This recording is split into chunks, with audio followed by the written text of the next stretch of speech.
Hello everybody, this is Bernie from Stampin, and welcome to a class that I made on Tuesday with my customers.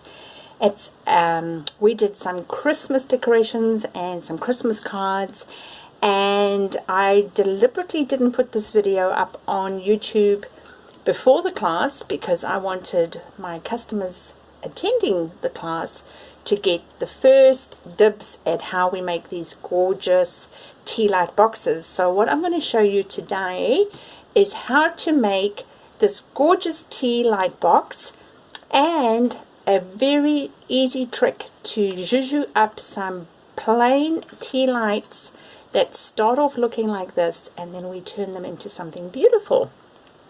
So this is what I'm going to show you today.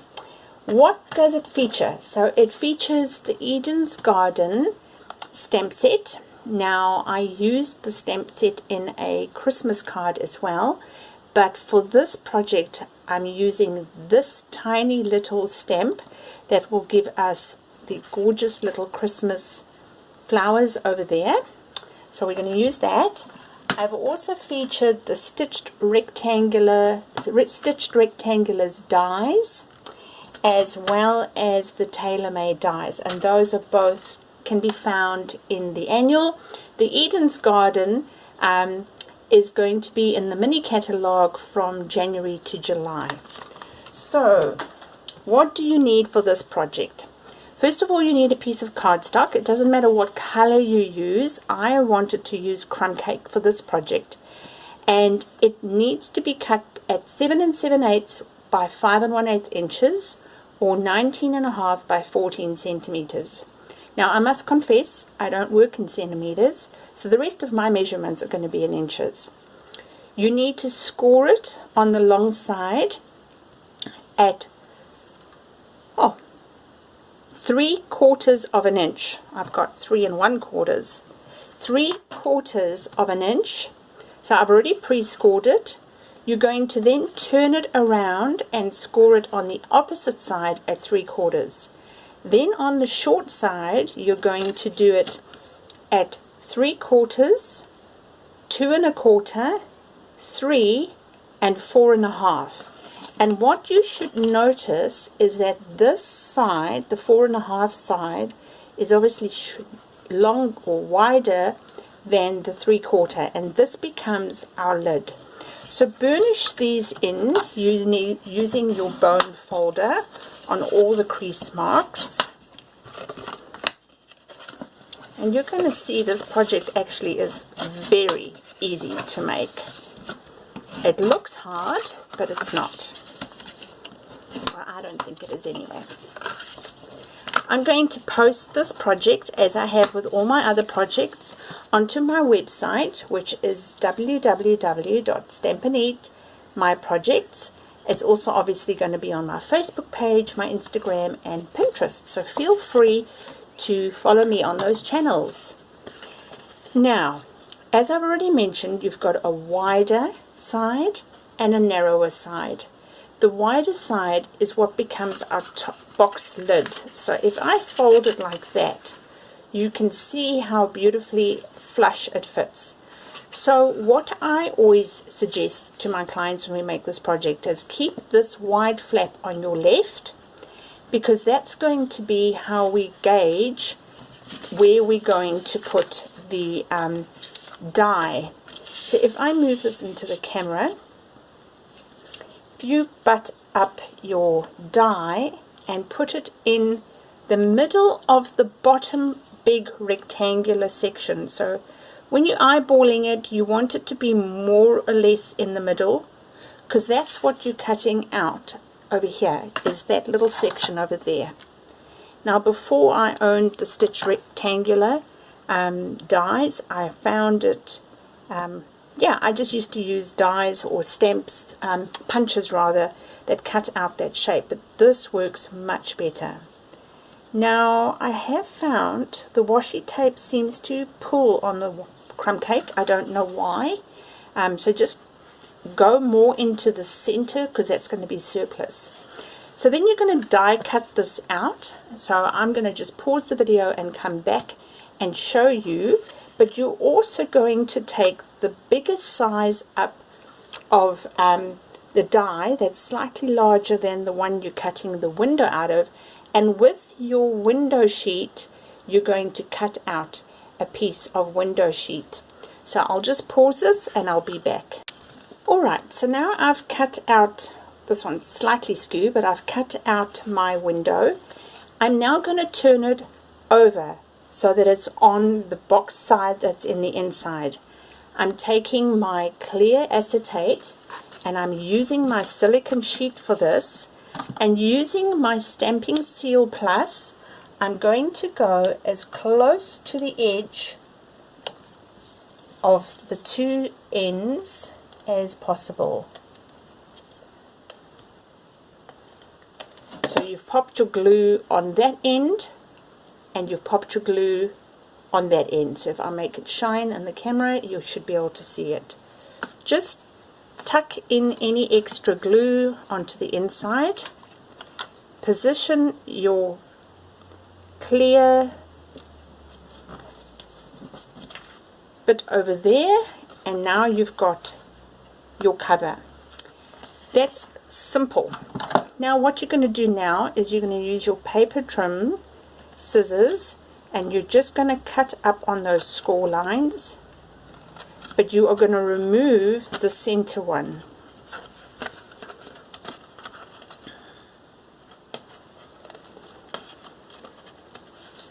And you're going to repeat it on the other side. So the first two and the middle one goes. It's actually the only one that really looks more like a square. And there. So here you're forming your box lid. So what I find easiest is to put it on my silicone mat, glue all the four outer corners. Oops, and that one's grabbing. So funny how some of the cards stop and it's doing it again. You might find if your Stamp Seal grabs it, then just use your tear and tape. It really depends on the day as to whether it behaves itself or whether it throws a hissy fit. Some days I have no problem, and other days I have, like this one, have heaps of problems. And I actually think it's almost finished. Right, so I've glued the four outer corners with Stampin' Seal. Now I'm tucking it in to form a lid and a base. You do want it being sturdy. You want to use a sturdy adhesive because you're going to have your candles in there. So this is the box and it tucks in like so. Alright, now to show you how to work with the candle. So first of all, you need a piece of ordinary tissue that you blow your nose with, nothing fancy, a stamp of your choice, and your marker pens. I'm going to be using for this project, I've chosen Old Olive. I've accidentally taken Pear Pizzazz out. Old Olive and Merry Merlot. Using the broader side, because there are two different thicknesses of pen. You've got a thin and a thick. Using the broader side, I am going to basically paint my stamp in that color. So in this case it's Old Olive. And using the broader side of the Merry Merlot, I'm painting or coloring, I keep saying painting, the little berries. Now I'm going to blow on it. It's called the Huffing Technique. And I'm stamping it on my tissue paper, like so. So here you can see there's a stamped image. Now you will repeat that 4 times. Why 4? It's because there are 4 Tealights fit in the box. But for the purpose of this video, I'm only going to demonstrate 1. You then cut out a circle around your stamped image that is going to be more or less fit over your candle. Now, little tip here. It's actually better if your tissue paper is smaller in diameter than the candle. Using your piercing tool or your picker tool, you're going to make a hole through the center, and then you are going to remove the top layer from the bottom layers of tissue. So depending on how thick the tissue is in the country where you are, that may be 1 or maybe 2 layers of tissue. You're then going to insert the wick of your candle through, and I'll just take that off, that hole that you made with your piercing tool. And then using your heating tool, and I will demonstrate this for the purpose of the video, rather I usually turn my sound off at this, but I'm going to show you.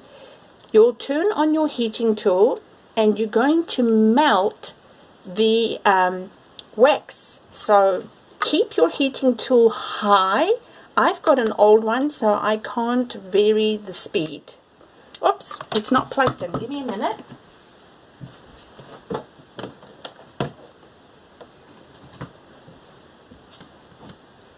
I hadn't plugged it in after class yesterday. So, right.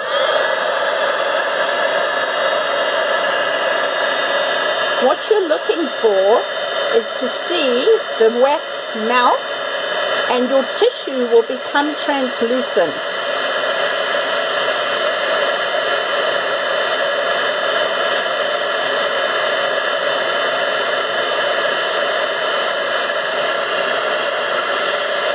And there you have it.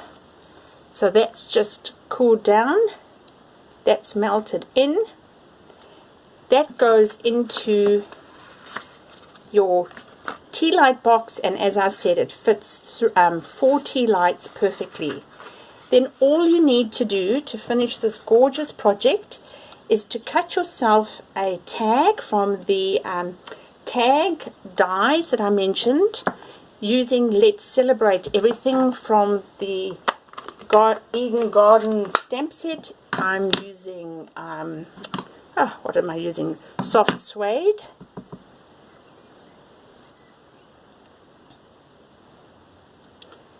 So that goes there. Clean my hands, because I always get my hands full of ink. Just going to put my little reinforcer.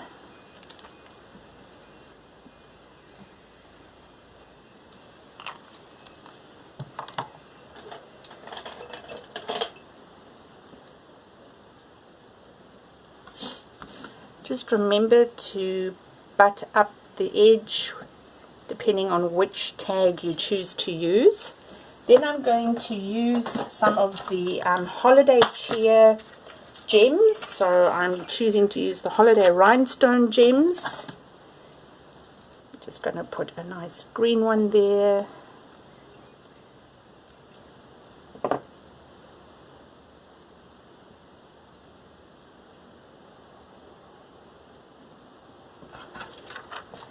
Right, a little bit of linen thread.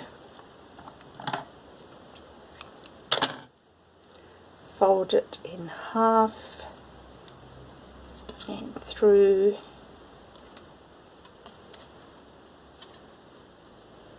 I always prefer to take the folded half through to the back, but you may prefer to do it the other way. It's now come out. It's always the way when you're videoing or doing stuff live. Alright, put that to the side. To finish this, I'm using this gold trim from the mini catalogue. That's finishing at the end of this month, December. Position it where you want it. So I just like to take, I'm actually going to do it a little bit differently today. So naturally I would have the 4 in there, so you would see it looking a lot prettier. Going to do a double knot, and I'm actually just going to trim it off a bit shorter, and then my tag goes underneath, and you will tie that off like you normally do. You can do a bow, which I will do this time. And there you have your gorgeous box. So obviously I've only put 1 in there to demonstrate for the video, but when you've got 4 in it, you're going to get that stunning look. So that's how easy it is. So I have all those measurements, so I'll go through them again for you. So it's 7 7/8 by 5 1/8 inches, or 19.5 by 14 centimeters. Score on the long side at 3/4, turn it, score again, and on the short side it's 3/4, 2 1/4, 3 inches, and 4 1/2. And there you have a stunning gift that you can give to friends, family, or you can even change it up. You don't have to make it for Christmas. You can make it as a birthday with a birthday theme. So I hope you find that inspiring. Thank you so much for watching, and please subscribe to my channel if you already haven't. And as I mentioned before, you can find me on StampinUp, Facebook page, Instagram, and Pinterest. Thank you so much for watching. Until we meet again, stamp, eat, sleep, repeat. Bye!